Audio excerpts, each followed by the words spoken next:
خاندان میں ایسی سچویشن ہو جاتی ہے کہ سارے ایک بات کہہ رہے ہوتے ہیں اور آپ ایک بات کہہ رہے ہوتے ہیں اور آپ ہی صحیح بات کہہ رہے ہوتے ہیں، لیکن وہ ان کی سمجھ میں نہیں آتی اور الٹا آپ کے خلاف باتیں بنانا شروع کر دیتے ہیں، اور آپ اپنے آپ کو بالکل تنہا محسوس کرتے ہیں کہ شاید میں ہی غلط ہوں. نہیں، آپ غلط نہیں ہوتے، لیکن ان کو آپ کی بات سمجھ نہیں آ رہی. تو وہ جو ایک تنہائی کا سا یا لونلی نیس کا یا ایک اکیلے پن کا احساس ہوتا ہے، کوئی بھی میرے ساتھ نہیں، کوئی بھی میرا ساتھ نہیں دے رہا، کوئی بھی میری مدد نہیں کر رہا، کوئی بھی مجھے سپورٹ نہیں دے گا، تو پھر دل نہیں ٹوٹنا چاہیے. کوئی بات نہیں، اللہ ہے نا، اللہ کافی ہے مجھے. اگر اللہ کی نظر میں میری یہ بات، میرا یہ فیصلہ، میرا یہ کام درست ہے تو مجھے کسی کی بھی پرواہ نہیں ہے. تو انسان غنی ہو جاتا ہے، اللہ اس کو بے پرواہ کر دیتا ہے، اللہ اس کے دل سے غم دور کر دیتا ہے، اللہ لوگوں کے چھوڑنے کا غم اس سے ہٹا دیتا ہے کہ کوئی بات نہیں.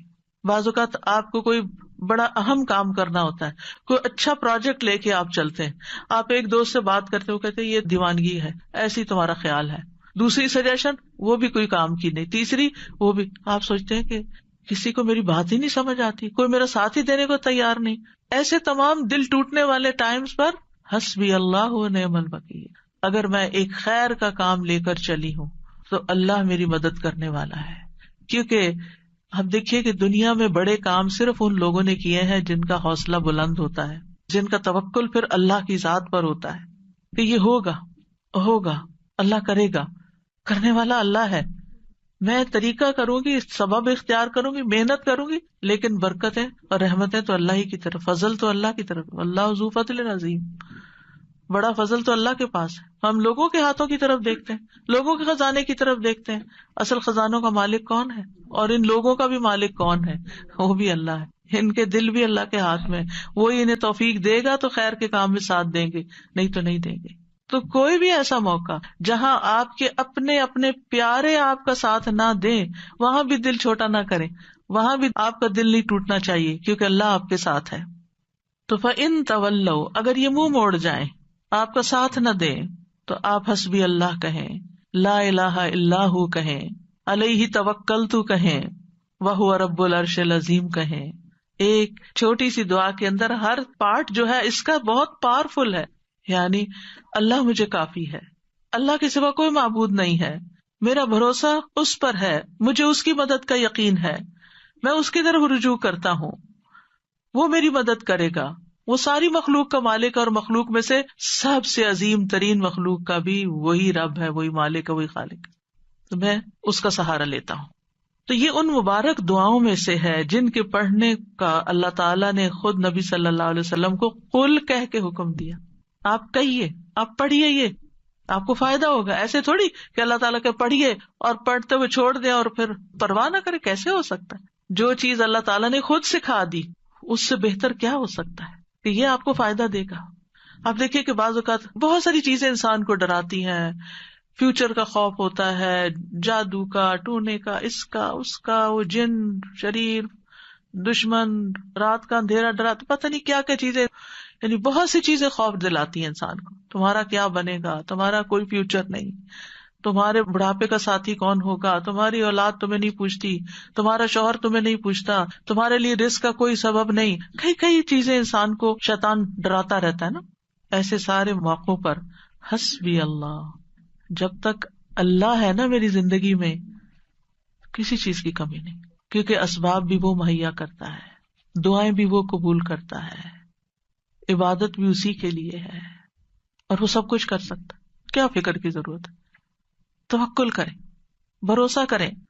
ابو درداء کہتے ہیں کہ جو شخص یہ دعا صبح و شام 7 دفعہ پڑھے، اللہ تعالیٰ اسے تمام فکروں سے کافی ہو جاتا ہے، ساری فکر اس کی ختم ہو جاتی ہے. اور جب آپ پڑھیں نا تو اس طرح سوچ کے پڑھیں، حسبی اللہ لا الہ الا ہوا علیہ توکلت وہو رب العرش العظیم. جو بھی نیکی کا کام آپ کرنا چاہیں، کیونکہ کچھ لوگوں کا حال یہ ہوتا ہے جب ان سے کچھ بھی کہا جاتا ہے نہیں کر لو، کہتے ہیں میں نہیں کر سکتا، آئی ڈونٹ تھنک کہ میں اس قابل ہوں، میں اس قابل نہیں، مجھ سے نہیں ہوگا، میرا نہیں خیال میں کر پاؤں گی، مجھے نہیں لگتا کہ میں یہ پڑھ پاؤں گی یا وہ کر لوں گی. ایسے جملے ہی زبان سے نہ نکالیں. اس وقت کیا کریں، اللہ کی مدد ہوگی تو انشاءاللہ میں کر لوں گی، اللہ میری مدد کرے گا. حسبی اللہ لا الہ الا اللہ. اللہ ہے نا, اللہ کروائے گا.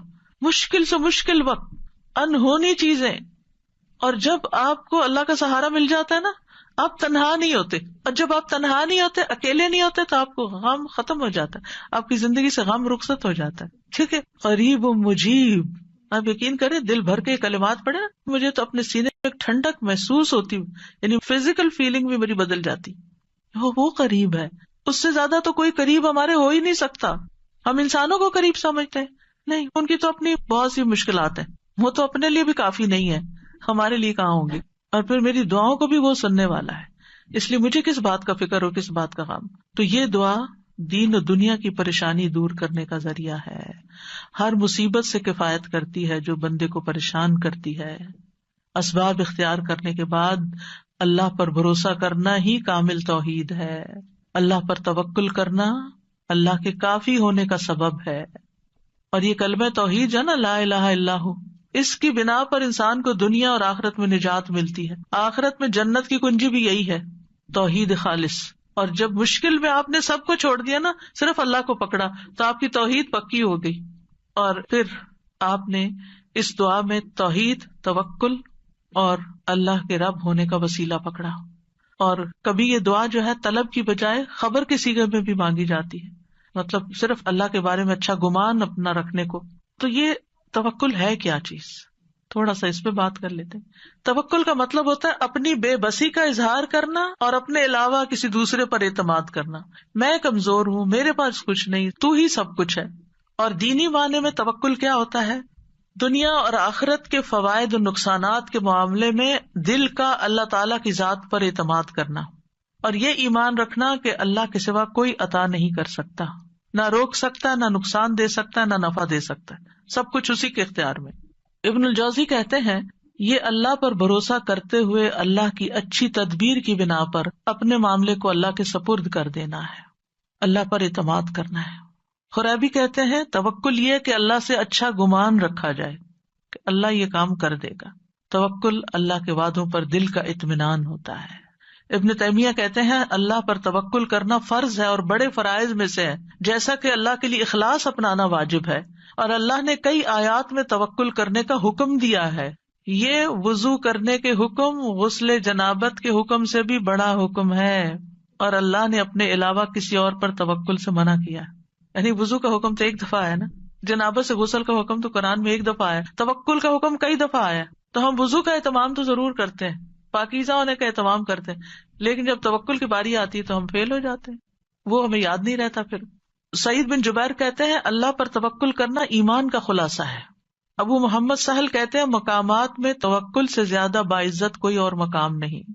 اللہ تعالیٰ اپنے نبی کو حکم دیتے ہیں فَتَوَكَّلْ عَلَى اللَّهِ إِنَّكَ عَلَى الْحَقِّ الْمُبِينِ, پورا کانفیڈینس دیا, آپ اللہ پہ بھروسہ کیجئے, آپ واضح حق پر ہیں, آپ سچ پر ہیں.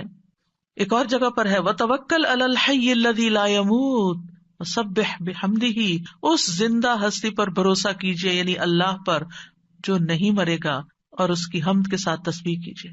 ہم کس پر بھروسہ کر رہے ہوتے ہیں؟ انسانوں پر جو کہ ختم ہو جانے والے. مومنوں کو حکم دیا وَعَلَى اللَّهِ فَلْيَتَوَكَّلِ الْمُتَوَكِّلُونَ, وہ توکل کرنے والوں کو اللہ پر توکل کرنا چاہیے. رب المشرق والمغرب لا الہ الا هو فاتخذہ وکیلا, مشرق اور مغرب کا رب ہے, اس کے سوا کوئی معبود نہیں, سو اسی کو کارساز بناؤ, اس کو اپنا کام درست کرنے والا سمجھو. توکل اللہ پر ایمان ہونے کی علامت ہے. توکل وہی کر سکتا ہے جس کا اللہ پر ایمان ہو. جس کے پاس ایمان نہیں اس کا توکل بھی نہیں ہوتا. جتنا ایمان زیادہ ہوگا اتنا توکل زیادہ ہوگا, جتنا ایمان کم ہوگا اتنا توکل کم ہوگا, جتنا توکل کم ہوگا اتنا ایمان کم ہوگا, جتنا توکل بڑھے گا اتنا ایمان بڑھے گا. دونوں لازم و ملزوم ساتھ ساتھ بڑھتے جاتے ہیں. یہ اسلام لانے کا تقاضا ہے. موسیٰ علیہ السلام نے کہا میری قوم ان کنتم آمنتم باللہ فعلیہ توکلوا ان کنتم مسلمین, اگر مسلمان ہو نا تو پھر دشمن سے نہیں ڈرو, اللہ سے ڈرو, اللہ پہ بھروسہ کرو, کیونکہ نفع نقصان کا مالک تو صرف وہ ہے. بندوں پہ جب آپ بھروسہ کرتے ہیں نا وہ بھول جاتے ہیں, اوہ سوری آپ نے یہ کام کہا تھا, سوری یہ وجہ ہوگی تھی میں ٹائم پر نہیں پہنچ سکا. کئی مشکلات ان کی زندگی میں ہوتی ہیں, وہ خود بھی نہیں رہتے. لیکن اگر آپ اللہ پہ بھروسہ کرتے ہیں تو اللہ تعالیٰ کو ہمیشہ ہے, ہمیشہ رہے گا, اور وہ ہمیشہ مدد کر سکتا ہے. حالات تبدیل ہوتے رہتے ہیں، لوگ آپ کی زندگی میں تبدیل ہوتے رہتے ہیں، جگہ تبدیل ہوتی رہتی ہیں، سچویشن تبدیل ہوتے رہتے ہیں، لوگوں کی لائلٹیز تبدیل ہوتی رہتی ہیں، لوگوں کے دل بدلتے رہتے ہیں، مالی حالات بدلتے رہتے ہیں. اس دنیا میں ہر لمحہ ایک چینج آ رہا ہوتا ہے، غیر محسوس چینج، اور بعض اوقات ہم اس کو ٹیکل نہیں کر سکتے کیونکہ ہمارے اندر بھروسہ نہیں ہوتا، توکل نہیں ہوتا. جو توکل کرتا ہے وہ ہر تبدیلی کے اندر کام ہوتا ہے. موسم بدل رہا ہے، کوئی بات نہیں، کوئی بھی چیز پسند کے خلاف، کوئی بات نہیں، سب ٹھیک ہو جائے گا. تو اللہ سبحانہ وتعالی نہ ہم سے غافل ہے اور نہ ہی ہم سے دور ہے، اس لیے کسی اور کو کارساز بنانے کی بجائے اسی کو سہارا سمجھا جائے، کیونکہ جو اللہ کے سوا دوسروں کو سہارا بناتا ہے تو ایسے سہارے کمزور ہوتے ہیں. مکڑی کا گھر، اس کی مثال دی گئی قرآن میں. تو ہر کام کا ارادہ کرنے کے بعد اللہ پہ بھروسہ کرے. فَإِذَا عَزَمْتَ فَتَوَكَّلْ عَلَى اللَّهِ، عزم کر لیا توکل اللہ پر. لوگوں کا ڈر ہو تو بھی توکل اللہ پر، لوگ منہ موڑ رہے ہو تو توکل اللہ پر، کوئی چیز غم زدہ کرتی ہے توکل اللہ پر، جان کو خوف لاحق ہے توکل اللہ پر. جیسے جادوگروں نے کہا تھا فرعون کے مقابلے میں، فَاقْضِ مَا أَنْتَ قَاضٍ، جو فیصلہ کرنا کر لو، ہم تو اللہ کی طرف جانے والے، تم ہمارا کیا بگاڑ لو گے. جادوگر تھے، کس حرام کام میں پڑے ہوئے تھے، ایمان آیا کہاں پہنچ گئے، سارا ڈر ہی نکل گیا اندر سے. جب کسی کی سازشوں کا علم ہو، کوئی چالیں چل رہے ہمارے خلاف، توکل اللہ پہ، کیونکہ ہم نہیں نبٹ سکتے لوگوں کی چالاکیوں سے، اللہ نبٹنے والا کافی ہے. دشمنوں کا خوف ہو، کوئی بھی مدد اور نصرت چاہیے، توکل اللہ پہ. کوئی اذیت دے، کوئی تکلیف دے، کوئی پریشان کرے، جہاں سے آپ کو خوف لائق رہتا ہے، اب پتہ نہیں یہ میرے ساتھ کیا کرے گا، اس نے پہلے بھی جادو کیا تھا مجھ پہ، وہ بڑا مشکل ٹوٹا، اب پھر یہ پھر کر دے گا مجھ پہ. نہیں، عام طور پہ لوگوں کی یہ ذہنی کیفیت رہتی ہے نا، وہ فلاں آیا تھا نا، مجھے نظر لگ گئی تھی، اب یہ پھر آ گیا ہے، اب پھر یہ کچھ کر کے جائے گا. نہیں، مت ڈریں، اللہ کافی ہے. جب ایسا کوئی خوف آنے لگے، حسبی اللہ و نعم الوکیل، کوئی کچھ بھی نہیں کر سکتا، اللہ ہے نا بس. اگر کوئی الزام لگائے آپ پر، آپ کو کوئی جھوٹا کہے، کوئی اور طرح سے تنگ کرے، تکلیف دے، تو اللہ پہ بھروسہ کرے کہ اللہ تو کافی ہو جائے ان سے مجھ کو. پھر اسی طرح بعض اوقات انسان کو کچھ کمپرومائز کرنے پڑتے ہیں، کسی کے ساتھ صلح کرنی پڑتی ہے، کچھ اپنے حق چھوڑنے پڑتے ہیں. بعض اوقات آپ لیٹ گو کر دیتے ہیں اپنا کوئی حصہ کہ اپنے بہن بھائی سے لڑائی ختم کر کے، تو پھر آپ سوچتے میرا کیا ہوگا. تو اللہ پہ توکل ہے، اللہ کافی ہے، اللہ مجھے کہیں اور سے دے گا. میں نے اللہ کی خاطر چھوڑا ہے نا، اللہ اس سے کئی گنا زیادہ لوٹائے گا، کیونکہ اللہ کی خاطر یہ کیا ہے میں نے. پھر اسی طرح کوئی بدشگونی ہوتی ہے، کتنی چیزیں ہیں بدشگونی کی جسے لوگ ڈراتے ہیں، کالی بلی سے، پتہ نہیں اور کس کس سے، یہ رستہ کاٹ گئی، وہ فلاں نظر آ گیا. ان ساری بدشگونیوں کا مقابلہ بھی جہاں سپرسٹیشنز ہو، جہاں وہم، کیونکہ بعض لوگوں کو وہم ہی کھایا جاتا ہے، ہونا ہوانا کچھ نہیں ہوتا، یہ ان کا صرف خیال ہوتا ہے. یہ نہ ہو جائے، میں گھر سے نکلی ہوں گاڑی لے کر، پتہ نہیں کوئی ایکسیڈنٹ نہ ہو جائے، یہ جہاز پہ بیٹھنے لگی ہوں، پتہ نہیں اس کا کریش ہی نہ ہو جائے. یعنی کوئی نہ کوئی ایسی باتیں انسان کے دل میں شیطان ڈالتا رہتا ہے کہ جس سے وہ انجوائے کرنے کی بجائے اس سچویشن کو صرف خوف زدہ رہتا ہے. تو ایسے تمام توہمات، ایسی تمام خوف زدہ کرنے والی باتیں، ان کے لیے کیا کریں؟ اللہ پہ توکل کریں. پھر اسی طرح آخری زمانے کے جو فتنے ہیں، دجال کا آنا ہے، ان سب مواقع پر بھی اللہ پر بھروسہ، اللہ کا دامن تھامے، اللہ کی طرف رجوع کریں. جب نبی صلی اللہ علیہ وسلم نے ایک موقع پر دجال کے بارے میں لوگوں کو آگاہ کیا تو آپ نے فرمایا کہ جب وہ یہ دعویٰ کرے گا نا کہ میں تمہارا رب ہوں، تو جو شخص یہ کہہ دے کہ تو ہمارا رب نہیں، ہمارا رب تو اللہ ہے، ہم اسی پہ توکل کرتے ہیں، اسی کی طرف رجوع کرتے ہیں، اور ہم تیرے شر سے اللہ کی پناہ میں آتے ہیں، تو اس کو اس پر تسلط حاصل نہیں ہوگا، وہ اس کو نہیں پکڑ سکے گا. اس وقت بھی ربنا اللہ علیہ توکلنا وإلیہ انبنا نعوذ باللہ من شرک، یہ اگر کوئی پڑھ لے گا تو دجال اس کا کچھ نہیں بگاڑ سکے گا.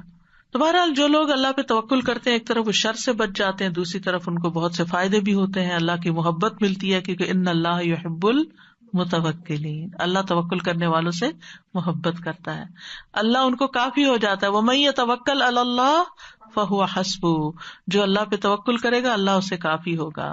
وتوکل علی اللہ وکفی باللہ وکیلا، اللہ پہ بھروسہ کریں، اللہ کافی ہے کارساز، پھر آپ کو اس کے سوا کسی کی مدد کی ضرورت بھی نہ رہے گی. توکل انسان کو بہادر بنا دیتا ہے، توکل انسان کو مستقبل کے خوف سے بچاتا ہے، اینگزائٹی سے بچاتا ہے. اینگزائٹی میں یہی ہوتا ہے نا کہ پتہ نہیں ابھی کیا ہوگا، پتہ نہیں ابھی ہوگا کہ نہیں، پر بے چینی بے قراری، تو توکل آپ کو اطمینان میں ڈال دیتا ہے، شیطان سے حفاظت ملتی ہے، وہم دور ہو جاتے ہیں، آخرت میں بڑا اجر ہے۔ وَلَأَجْرُ الْآخِرَةِ أَكْبَرُ لَوْ كَانُوا يَعْلَمُونَ الَّذِينَ صَبَرُوا وَعَلَىٰ رَبِّهِمْ يَتَوَكَّلُونَ، اور آخرت کا اجر تو بہت بڑا ہے، کاش وہ جانتے ہوتے، جن لوگوں نے صبر کیا اور اپنے رب پر ہی بھروسہ کرتے ہیں، ان کے لیے آخرت میں بہت بڑا اجر ہے، کیونکہ انہوں نے ہر موقع پر اپنی توحید خالص کر لی، اللہ پہ بھروسہ کر لیا، اللہ پہ بھروسہ کر لیا، رزق کا معاملہ ہو، بیماری صحت کا معاملہ ہو، اولاد کا معاملہ ہو، انسانوں کا معاملہ ہو، لوگوں کی پھیلائی ہوئی افواہوں کا معاملہ، کچھ بھی ہو، اللہ کافی ہے مجھے۔ یعنی ایسے لوگ زندگی میں سب سے زیادہ پرسکون ہوتے ہیں جو اپنے معاملات اللہ کے سپرد کر دیتے ہیں۔ تو اس لیے کوئی بھی چیز جب آپ کے دل میں گھبراہٹ ذرا سی بھی ڈالے، فوراً پڑھے حسبنا اللہ و نعم الوکیل، یا حسبی اللہ و نعم الوکیل، حسبی اللہ لا الہ الا ہوا علیہ توکلت وہو رب العرش العظیم۔